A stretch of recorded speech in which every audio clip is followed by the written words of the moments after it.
I felt some hope for being the only really black actress on that show. I felt some hope. I was like, oh, listen. I thought if there was anyone that could save her, it would have been Tyrion. Yeah, but as soon as Tyrion walked to the wall, oh, I said, this bitch dead. This is right. I already knew she was going to die. Yeah. I already knew she was going to die. So just because it wasn't that shocking. I mean, it's pretty much your best friend. Yeah. It was her best friend, and it made her go crazy. And I mean, she couldn't like Barbie and Ken, her boyfriend anymore. But it's still, but.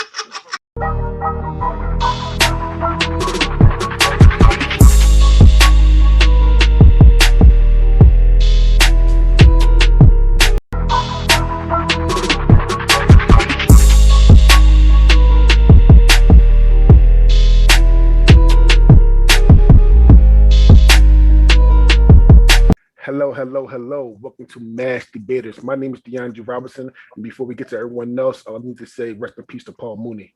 Paul Mooney is literally my top 3 comedians of all time. Mac, Chappelle, Mooney, and he's a very, very big influence in my life. So me personally, I need to say rest in peace to Paul Mooney. These are my friends. Say hello, friends. What's up, friends? It's your boy Evan Amataki. Real quick, I want to get some serious off my chest. There was a recent assault in Troutdale where like 7 kids beat up this one dude. Listen, if y'all come to me, I stay strapped. So we gonna fight. 7-on-2 is not a fucking fair fight. You bunch of punks. So, it is what it is. Happy 1 year, guys. This is your boy CJ, and I gotta say that Jesus is black, and so is Cleopatra. Peace, Paul Mooney. Hey guys, it's your girl Cam. Definitely rest in peace to Paul Mooney. He made a big impact on the culture and said a lot of shit that needed to be said on and off stage. And so, yes, his soul will be sorely missed. Yeah.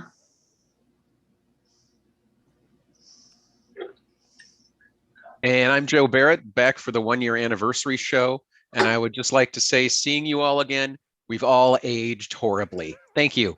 You better speak for yourself, though. And the rest of the guys, I look great. So, welcome to Mash Debaters, home of community debates. We will be debating some of the most likely topics, like the topics we have today. However, they all said it is our 1 year anniversary. I am not going to lie.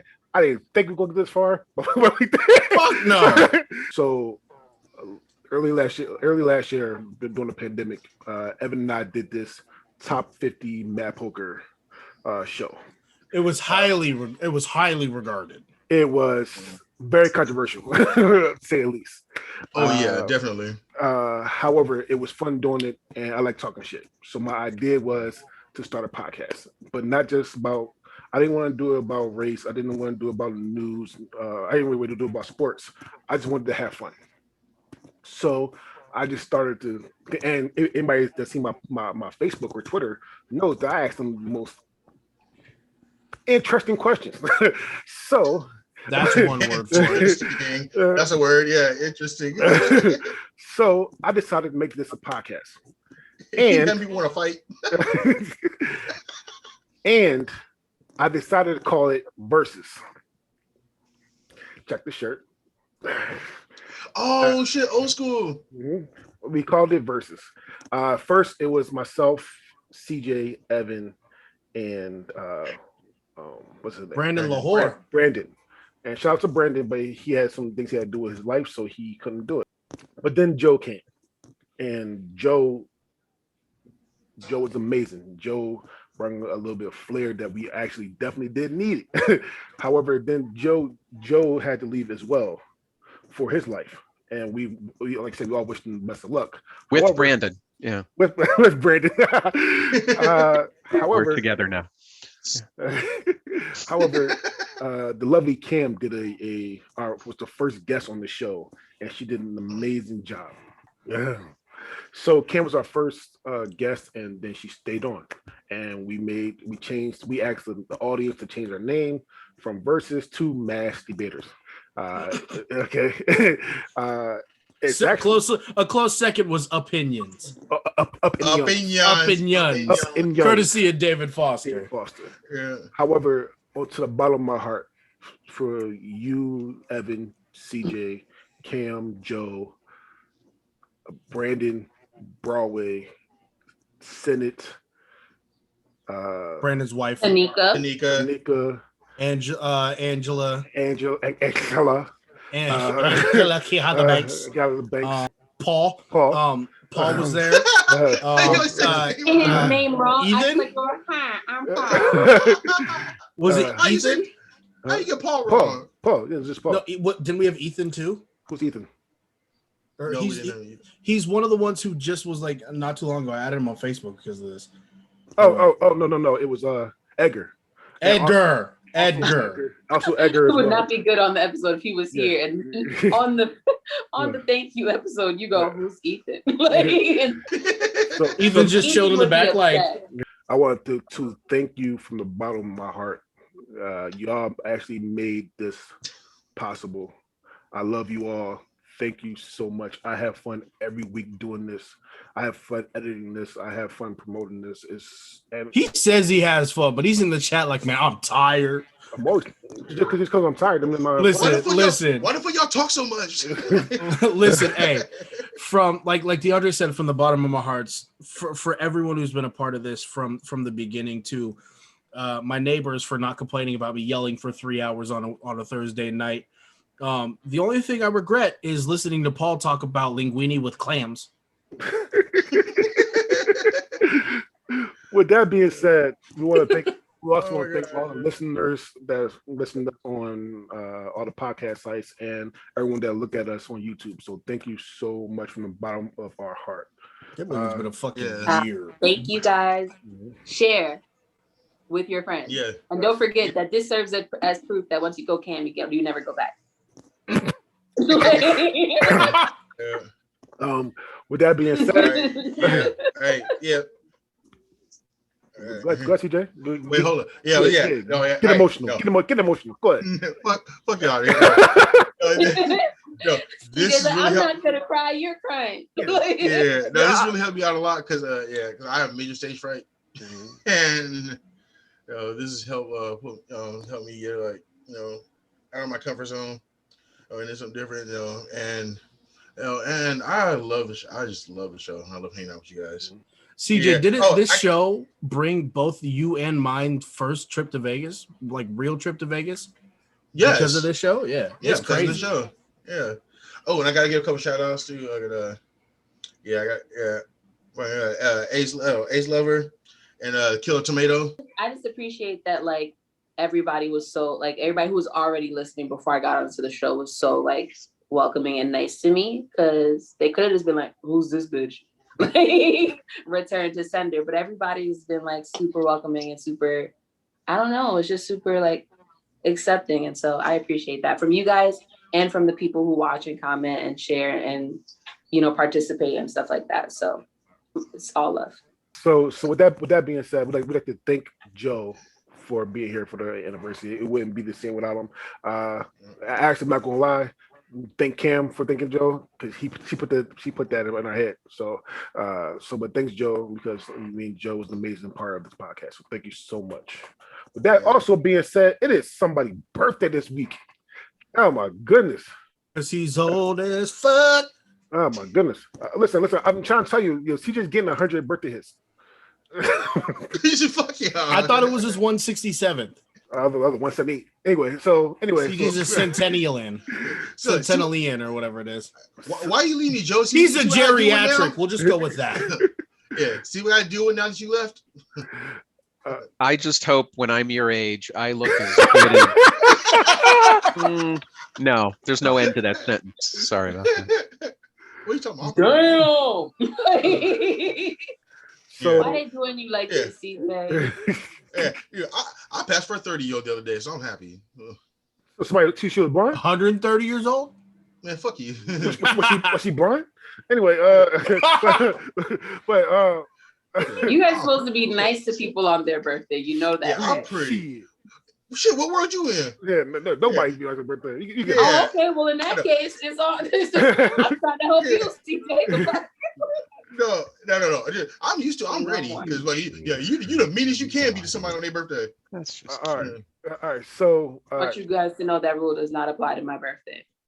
oh, I got something special. I got something special for that one. 'Cause Anyway, I hold grudges. Yeah. Jake gonna fly out there and snatch your fucking wrap off. And so you put it right back on. That's kind of how it works. that's true. All right. So with that being said, happy birthday to CJ. Happy birthday. Yeah. All right. Anyway, happy birthday to CJ. All right. So topic number 1. So if you don't know, during birthday episodes, the person that's birthday can pick all the topics. CJ decided that today will be a Game of Thrones themed show. All right. So topic number one. Topic number 1 is the saddest Game of Thrones death. And mind you, again, it's death because CJ. So first off, I got some honorable mentions. Because he has honorable mentions in a death scene. Yes. All right, yes. First off is so let's just start. Then of course. Wait, say that again? Talisa Stark, Rob's wife. Whatever the fuck that bitch's name is. Fucking Rob Stark's wife. Okay. All right, and then there's fucking Rhaego. Rhaego. That was bad. And there's Lady and Grey Wind. All right. Yeah. Those are my honorable mentions. You had dire wolves on your honorable mentions, CJ? And a dragon.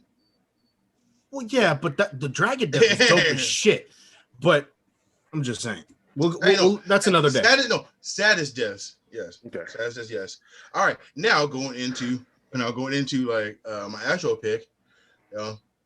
As you already noticed, I don't really give a shit about human deaths. Clearly. You fuck up an animal though, that that fucking kills me. That hurts me death though. But there was one actual human death that really, really got to me, and that was Missandei. And that killed me so much. Fucking her and Grey Wolf, their whole fucking thing was, they were former slaves and they were helping to free other slaves. And to me, if anybody deserved like at least some type of happy ending or of an ending at all, it was them. They were awesome. But yeah, fucking Cersei fucking killed her completely out of spite. She did nothing wrong. Killed her completely out of spite. But what really got me is when they fucking showed Grey Worm's face, and my heart sank. It was like the only time he showed emotion like the entire time. He was just he's always just anything that happens, he's just like, man, just cool, whatever. I'm gonna do this shit no matter what. But then when this happened, his face just oh my gosh, dude. That I'm sorry, that fucking killed me, dude. I ain't gonna lie, I shed a tear.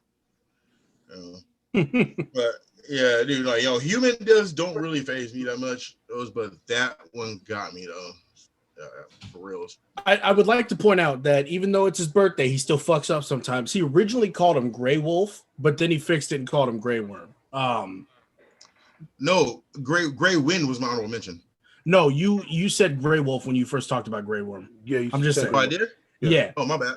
No, it's all good. So listen, I've been drinking since foe. Well, I actually really understand this pick because of the relationship she had with Grey Worm. When we first met Grey Worm, and Missandei at the same time, they were just slaves. Poor old Grey Worm had his dick chopped off. But Grey Worm and the relationship with Missandei actually is what made Missandei's character more like reliable, lovable. She was also like one of the best assistants you could have to the queen. She was the right hand woman, basically. But I don't know what her exact title was. Slave. not to Daenerys. I wouldn't say that. that. Yeah, She to Daenerys, she was her right hand woman. But with that being said, advisor. With that being said, the moment I saw Missandei and Cersei's in Cersei's prison, I was like, she's dead. It ain't gonna end well. I saw it coming 2.5 miles away. It's honestly one of the ultimate catalysts that led to Daenerys becoming fucking crazy. The only thing that sucks is Grey Worm deserved better. Grey Worm deserved a chance to have his happiness with Missandei and Naath, and that's the saddest part about this. So it's a sad death. I would say it's top 5 for me. It's just not, my number 1. Missandei from the Isle of Naath. Her death was definitely sad. I agree with that, but I also agree with Evan where it's top 5 for me, but not number 1. Only because Missandei was very level-headed throughout the entire freaking show. Okay, season after season after season after season, she was the smart one in the room. You know what I mean? She used it when necessary to help, however she could. So my issue is what she did right before she died, because very well what's gonna happen now because of what you said right before you died, and you said it anyway, knowing you was gonna die, which you pretty much, I feel like because of her, granted, I feel like the death would have pushed both Daenerys and Grey Worm regardless, but I feel like she instigated it a little bit more by saying Dracarys right before she died as her final words. You're the advisor to a Targaryen. They live right on the fence and can flip to crazy at any point in time, and you just pushed them right over the edge before you died. And I understand it's a very CJ thing to do, light all of this shit on fire, because you're about to die. So why the fuck not? But as someone as smart as she is, and as someone who's been through what she's been through, and to be in love with someone like Grey Worm who's been through a whole bunch of shit, I would have thought someone like that would have understood how many innocent lives would have been affected by you feeling like that at the end. You know what I mean? I felt like I expected better from her in her final moments, and I was very disappointed at that. She literally flipped that switch at Daenerys. It's crazy. Yeah, the whole time she was on the side of moving smart, being caring, and then all of a sudden you're just oh yeah, I'm gonna die, so burn all this shit. What? Who are you? It just, I didn't like that last moment, and it ruined her death for me. Was I still sad, shocked, appalled? Of course. No, I don't say too shocked, because it was Cersei. There's no way he was getting out. It was she was either gonna cut your head off or just put you off that wall altogether. But that part, it diminished her character for me, right before she died. And so that's why she'll never be, her death will never be number 1 for me, because it's just so, I'm so torn at that moment. There are sad things about this. Missandei got fridged for sure. And of course it's for Daenerys to somehow go crazy. But this, to me, the sadder part of that whole thing is the entirety of season 7, because really the saddest death was believable characters and screenwriting that made sense based on 6 previous seasons of doing it relatively well. That's the worst. I don't know.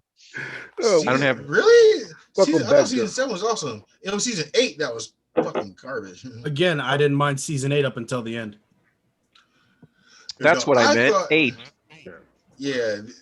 Season 8 was. Season 8 was a dumpster fire. It could have been done so much better. And so many things they squished into one episode could have been half a season. I do hate that the longest war or whatever, the Battle for Winterfell. I hate that it was 1 episode.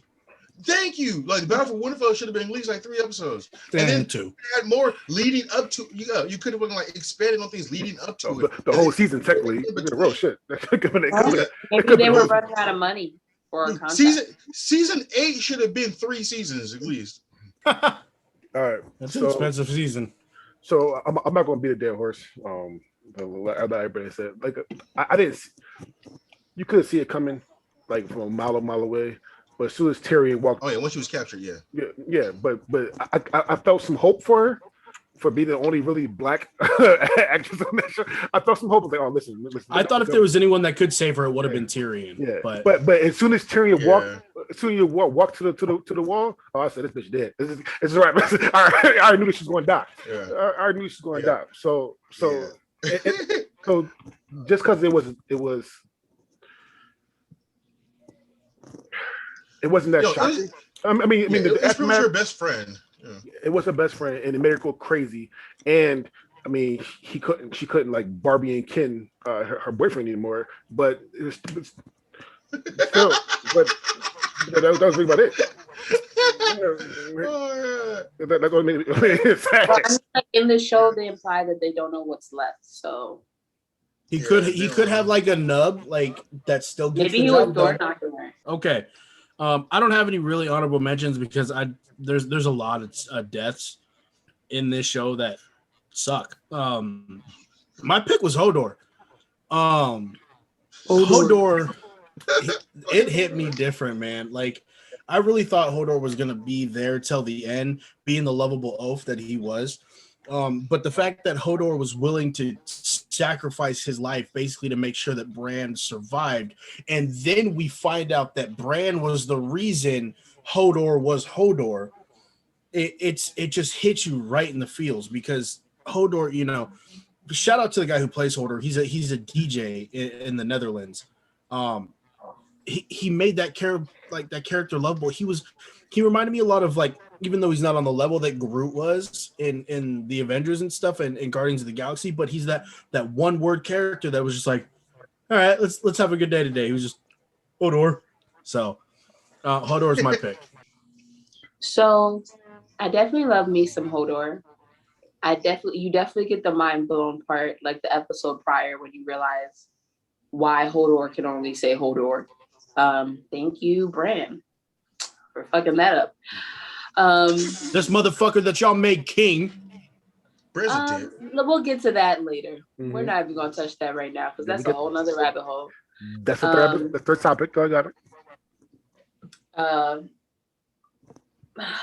My only feel like the thing watching Hodor die was like horrible, but Hodor dies really while Bran is possessing him or like warging him. I don't know what to call it. And so I feel like for me, like I was like, damn, but it didn't feel like Hodor because it was Bran controlling Hodor. You know what I mean? Like it's not Bran like murdered Hodor. pretty much. And I understand it. It was either you or all of us. I get that. I completely get that. So it's not like I'm like, oh, Bran, you're a raggedy piece of shit. Even though some of the things you did were raggedy as fuck, I understand why he had to do it. But it's hard to have that connection because Hodor doesn't get to be that lovable oath that Evan was talking about in his moment of death. He's Bran pretty much in his moment of death. And so like, I'm just like, dang, to me, it's me watching Bran protect himself and sacrifice someone versus watching Hodor's death, if that makes sense. Like, he's not lovable and, he's just controlled and pretty much used as a doorstop. The doorstop thing got me. I don't know what to say. Me too. So I I like that you called Hodor a lovable oaf. That was a good one. And did I hear right? You said that the actor who played Hodor is the CJ of the Netherlands? No, he's a DJ. Oh. The CJ. Fuck y'all. A CJ of the Netherlands. Oh, okay. Joe got jokes. Joe got jokes tonight. Okay. What is the CJ of the Netherlands eating right now? I don't know. Pussy. Think about it. Pussy. Yeah. Pussy. Well, Yeah. Hodor's death was sad, but at least he died in service to something. Where Wasn't so many a meaningless death, kind of. Yeah. Yeah, like there's so many people on that show who die and it's because they're in the way of something. Like the episode where the hound was going to therapy or church or whatever that was, and that priest ends up getting hung by the guys from the band of the band of redheaded goofballs or whoever the hell they were. And Oh yeah, with where they were trying to find people and like Arya Yeah. was a boy. Yeah. yeah, just I mean, Some at least people die for Hodor's no death reason had in that some show. meaning, and it's a good arc. Like if I, I would like a backstory like that in my life, actually. So I don't know. I don't think that's so bad. It's better than dying for nothing. So this is a sad death for me. I'm not gonna lie. I Hodor is one of my favorite characters. Only because he didn't say shit. He said, Yes, no fucking long monologues. He doesn't. He has says no monologue. one word. One word. Oh, door. However, That's See, also that's what why I CJ like- calls the back door to his house. what made it sadder to me a little bit was that he became I forgot what the fuck the ice people. Fuck. Republican. Why? Republican. What did you just call him? This is why I miss Joe. Wow. And why he needs to be here for this episode. Twig. But Did. Yes. Joe We just lost the 3 Wig. viewers that were from South Dakota. Yeah. Basically. they were fucking each other anyway.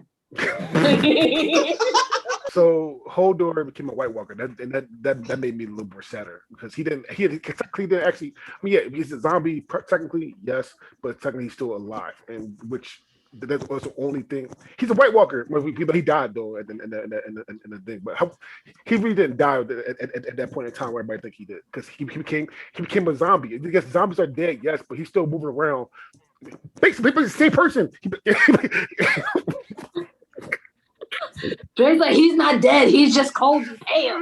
Like, He's in whiteface. right now. He's in whiteface. Door. All right. So listen. Hodor, like, listen. I'm not gonna lie. This probably was my pick if I didn't pick it first. However, however, the only thing better is that he came a White Walker. That's sadder to me than him dying. All right, yeah, this was a sad kind of like honestly, this is more comical to me than sad. All right, I ain't gonna lie, I laughed like the first time I watched this scene, I laughed most of it. CJ, you morbid motherfucker. Yeah, but the thing is, in my defense, I was definitely not the only one because after this episode aired, shitload of memes came out. A shitload of memes came out about this fucking whole death. And not just that, the very next day, which what Cam said, the very next day, I actually saw online, they were selling a figurine of Hodor doing this, and it was a door stopper. Nope. And at the bottom was engraved, it holds the door. I ain't gonna lie, I almost bought it. That shit was funny as fuck. So fucked up. Yes. I didn't even know that shit. actually happened. Which, it makes me feel Yeah. fucked up about my joke, but it was funny. So Yeah. No, that's why I started laughing when you said it. It was like, yes, I remember that door. This little figurine door stop. So I'm gonna skip my honorable mentions because Game of Thrones had a lot of deaths, man. Like a lot. I'm gonna be here forever. I think it was like one. If you balance them out for every episode, it was like 1 or 2 per episode. If you include the episodes, where Somebody there's like had to 7 die in and one. somebody Oh, had it to was more than that. It was necessary. There was Yeah. 3 things he was gonna get in the Game of Thrones episode: a Titties. death, titties, and some sex. No, at least the first 3 episodes. Sometimes in the same episode, sometimes in the Yeah. same scene. Yeah, no, Facts. yeah. It was less death in the further. I mean, less sex in the later episodes. Later, yeah, but there were still definitely, titties. definitely the first 3. That's because the deaths tend to happen to the people that was fucking. But anyway, that's another conversation. Yeah, well, like a Friday the 13th movie. Yeah, you fucking, you gonna die. That's true. With that being said, my choice is Catelyn Stark. For people who are familiar with the show, Catelyn Stark died in what's called the Red Wedding. And what really gets me is the epitome of like your mom giving you advice and you not taking it, and not everybody dies, including your mom, because of you not taking it. And so it's one thing to die because of your own choices, who you choose to follow, et cetera, et cetera, et cetera. And it's another thing to be continuously put in danger and then end up dead because of the choices of the people you love. And that you only try to protect, you only try to give the best advice. They completely ignore you. And not only do they die, they take you down with them. Ain't that some motherfucking shit? Like that is, because I'm just like, if you were a terrible person, and granted, no one's perfect, especially in Game of Thrones.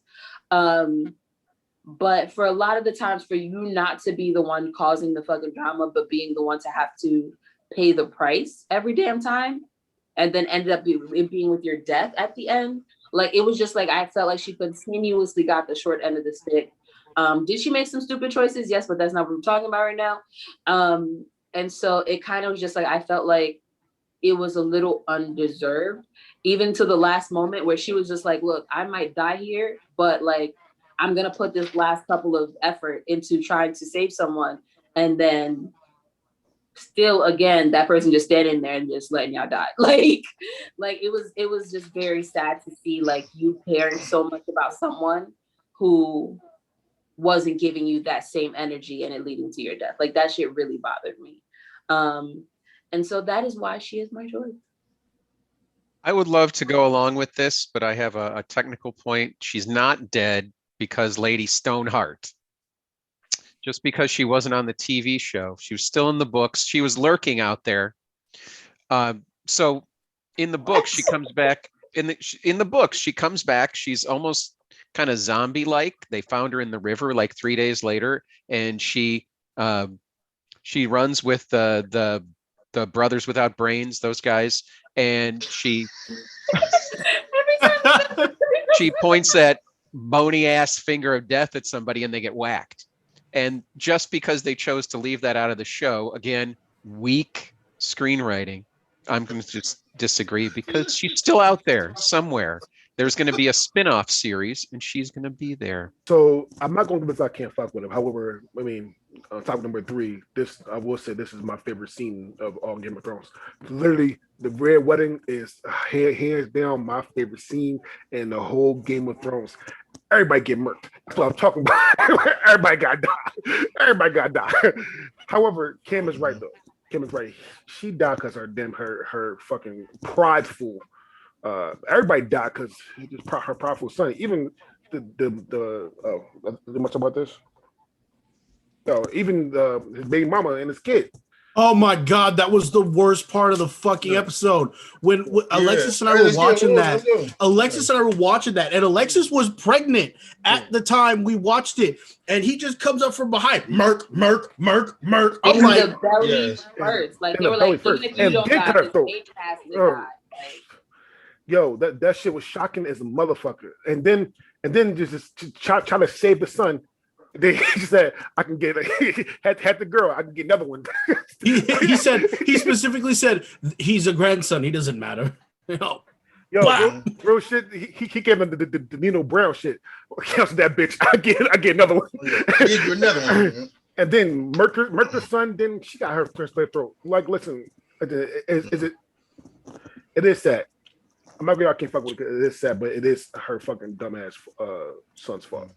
Her prideful, I'm not gonna say dumb, but her prideful son's fault. Yeah, I gotta say this. Honestly, yeah, I think this is no way this fucking saddest fucking death in the show. I don't think this is the saddest death in the fucking Red Wedding at all. I don't even think this is the saddest fucking human death in the Red Wedding. like no, like y'all said before, dude. No, they fucking stabbed a pregnant bitch to death. A pregnant bitch. Like, how you pick Caitlyn Stark over the pregnant bitch? Like, no. I'm gonna keep it short and sweet. Joe took the exact point I was gonna make. The saddest part about the Red Wedding is that they never brought Lady Stoneheart in after she had died. With that being said, I couldn't fucking stand Catelyn Stark, so good riddance. Thank you. Shit. Thank you for saying it. Sorry, I couldn't fucking stand her. She's a traitorous bitch. Any of the Tullys, that whole fucking clan is a bitch. Get them out of here. All right, with that being said, you only get 2. Oh, 3. You get bitch ass Edmure, Catelyn, and then the dad, the Blackfish. Yeah. Hey, traitor. No, Blackfish. No, No, Blackfish was cool. He's just fucking smarter than everybody. He betrayed House Stark. Fuck them all. So back to the Starks. I don't I don't have any saddest deaths in Game of Thrones. Literally, Game of Thrones basically the whole show's a funeral. So everybody dies. Everybody dies. Pew pew. Everybody gonna die. However, Nice. I'm going to go with the OG shockful death in Game of Thrones. That's Ned Stark. All right. Ned Stark with the father figure everybody wanted. Ned Stark with the father figure everybody wanted. All right? Yes. I'm not Best daddy in the fucking realm. Yo, real shit. Listen, out of pop. Yo, real shit. And that was and then that's the reason why he died though, because he was too wholesome. He was the best daddy. No, because he was a like an honorable man, and fucking Joffrey didn't want that because he knew he could take that fucking throne. So he had to murk him. Yeah, ain't no honor in the capital. Yeah, there are no honorable people in the capital. So None. so he would took over that throne. Joffrey didn't need that shit, so he got him murked out on some bullshit charges. Right? So this shit was sad to me. All right, he was cool as shit. Like that was cool as fuck, man. So yeah, and just how he died. The first shocking die because I could have like my first time watching that. I hope that somebody saved his ass or somebody said stop or something. Oh god damn it!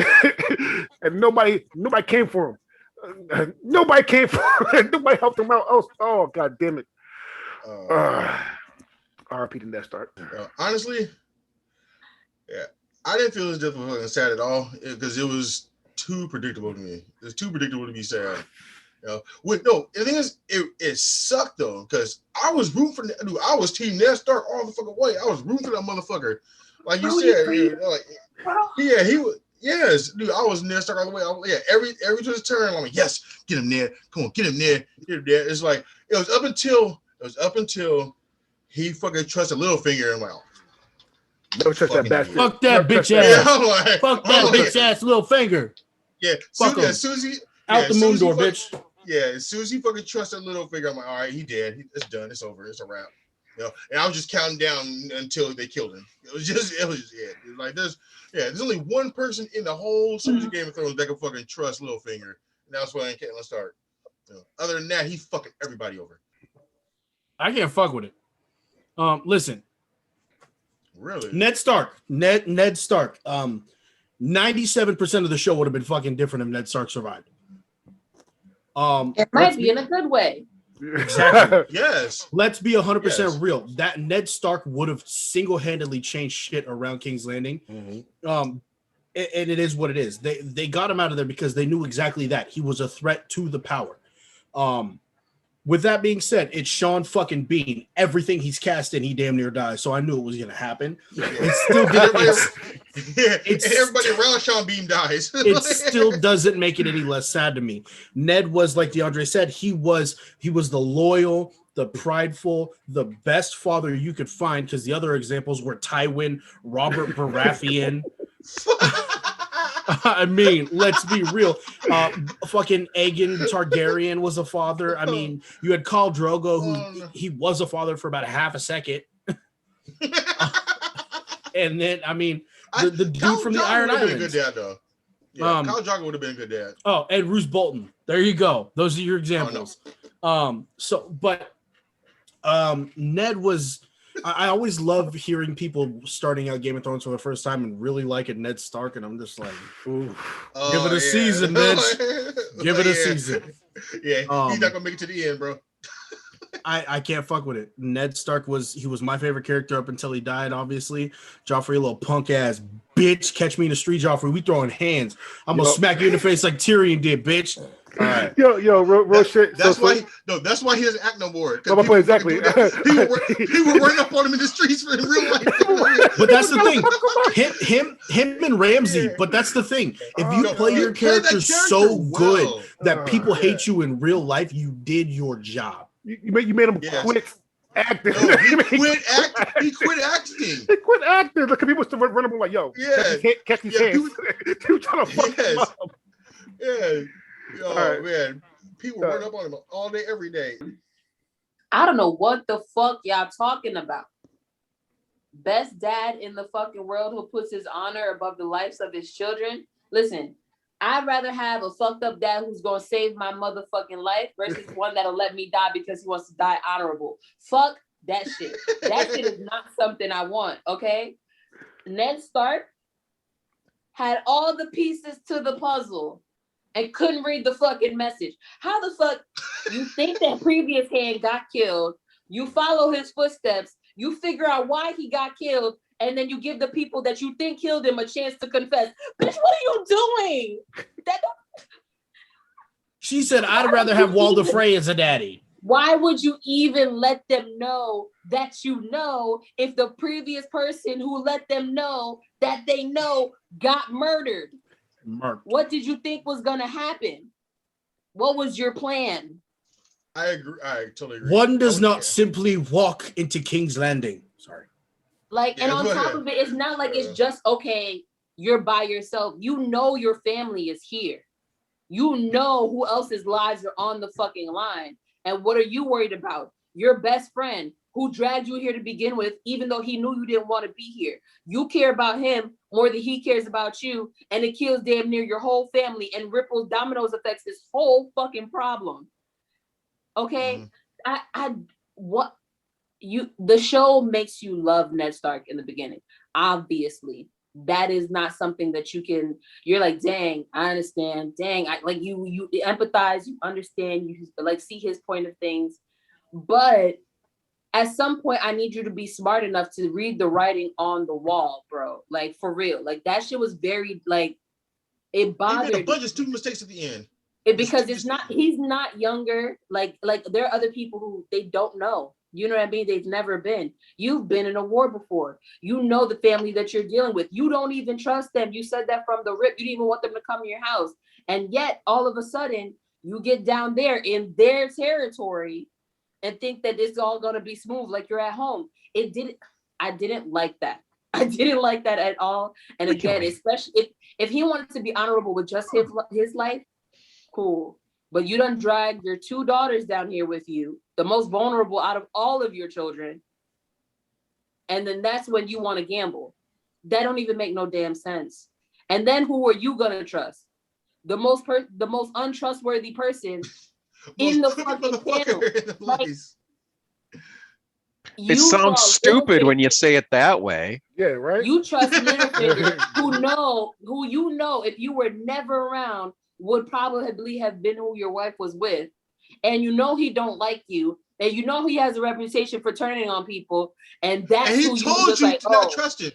Yeah. Oh, you were like, bet, yeah, the person who pays the yeah, that makes sense. Let's go with that. But it's like, I was very disappointed in Ned from the time he found out about Rob's son all the way up until he died because he was playing checkers on a chessboard. It made no fucking sense, and I was very upset. He did not have to die. And even if he was going to die, he could have died in a way better way. I like the mention of Robert Baratheon, though. I think that was Evan. Because if Ned Stark was the father figure we all wanted, I think Robert Baratheon was that uncle who would like show up at your family barbecue with a cigar and a hooker and would like tell you dirty jokes that you were too young to get because you'd never heard the phrase like rusty trombone. You didn't know what that meant. So, you know, it's more that guy. I still don't know what that means. Oh, the internet's a wonderful place. Yes. You know, at the time the death happened, when we were young and naive, and we thought Game of Thrones was just going to be like a different version of King Arthur and the Knights of the Round Table, that kind of thing.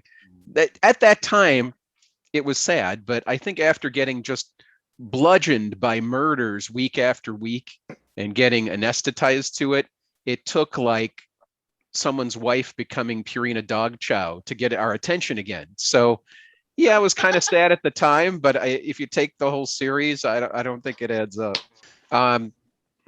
My saddest death was my favorite sexually ambiguous character on the show, who was, I believe, maybe actually the only major sexually ambiguous character, which would be Oberon. And he had the big fight. It was a moment of triumph for the country of like San Diego, wherever he was from. I don't know where he was from. You knew though it wasn't going to last, but man, for one little moment there, you thought maybe Narnia was going to win, and everybody just gets stabbed or eaten by a dog or something. But man, getting your like head popped like an egg is just sad, man. So like R.I.P. Oberon. I'm going to pour out a little lube in tribute for you tonight.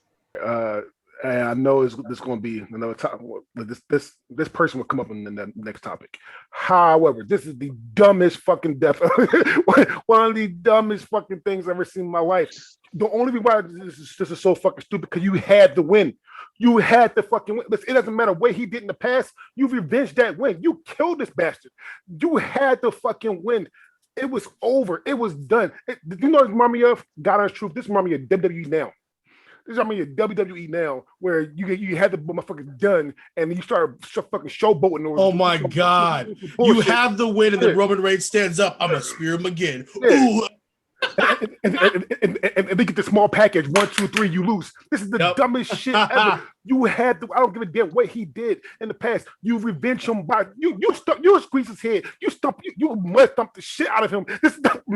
This shit you spiked the ball on the 2-yard line. No, so to me, this death wasn't sad because plain and simple, he got cocky.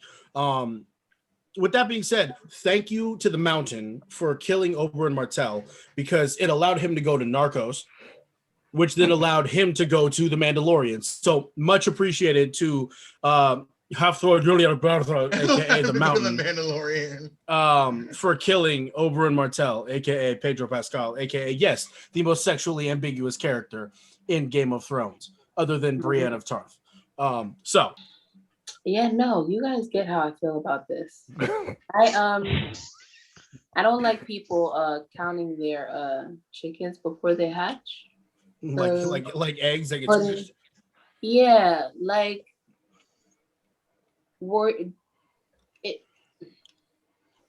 I wonder if he really understood. Like, not only did you kill, like, had you killed the Mountain, would you have avenged your daughter's death? I mean, your sister's death and her children. You would have put Cersei in motherfucking jail, bro. There was a lot on the line. You could have got a twofer. And what'd you get? A nothing. A big old motherfucking goose egg, aka your head popped. Like, it was very disappointing, but I knew it was gonna happen. Because that's always what happened when people showboat. You leave yourself open to get snuck up on. To be honest, it was wild because the Mountain was supposed to be someone no one could beat. The Mountain was supposed to be someone that was just like feared amongst the lands and the greatest of all and could crush any man. And Oberyn came in, sliding through, flipping stuff, knives, and making it look all easy and stuff. And I'm just like, sir, if you're gonna kill him and make it easy like you're a hibachi chef, then make sure you fucking cook him. Like, I was so disappointed. I saw it coming and I was still disappointed because, like, you didn't have to die. It's almost like you wanted to. It was just dumb. And your girl was watching. You don't lose in front of your girl. That's just dumb. Like all right. How can we be proud of you? I'm gonna have my answer to this shit for in the next topic. Number 1, Hodor. Number 2, Ned Stark. Number 3 will go Missandei, even though it's really tough. Number 4 will be Oberon, and then number 5 is fuck that stupid bitch Catelyn Stark. I'm gonna go Hodor, Missandei, Caitlyn, Oberyn, and Ned. Catelyn Stark, Hodor, Missandei, Oberyn. Number 1, Missandei. Number 2, Ned Stark. 3, Hodor. 4, Caitlyn Stark. So number 1 is definitely Ned Stark. Number 2 is Hodor. Number 3 is Caitlyn. Number 4, Missandei. And number 5 is he's dumb as fuck.